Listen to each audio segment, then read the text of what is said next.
যে আল্লাহর শানে পৃথিবীর কোন কিতাব পারবে না।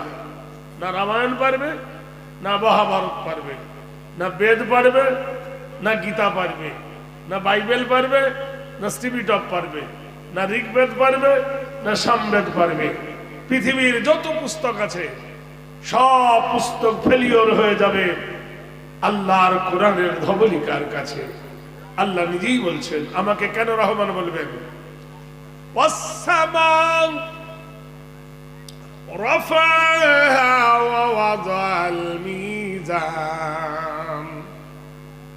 আমি তোমার মাথার উপরে শূন্য একটা নীল গগন টাঙাইছি, সে আকাশ কটা ওয়াবানাইনা ফাওকাকুম সাবআম শিদাদা, আমি সাতটা সাতটা নীল গগন তোমাদের মাথার উপর টাঙিয়েছি।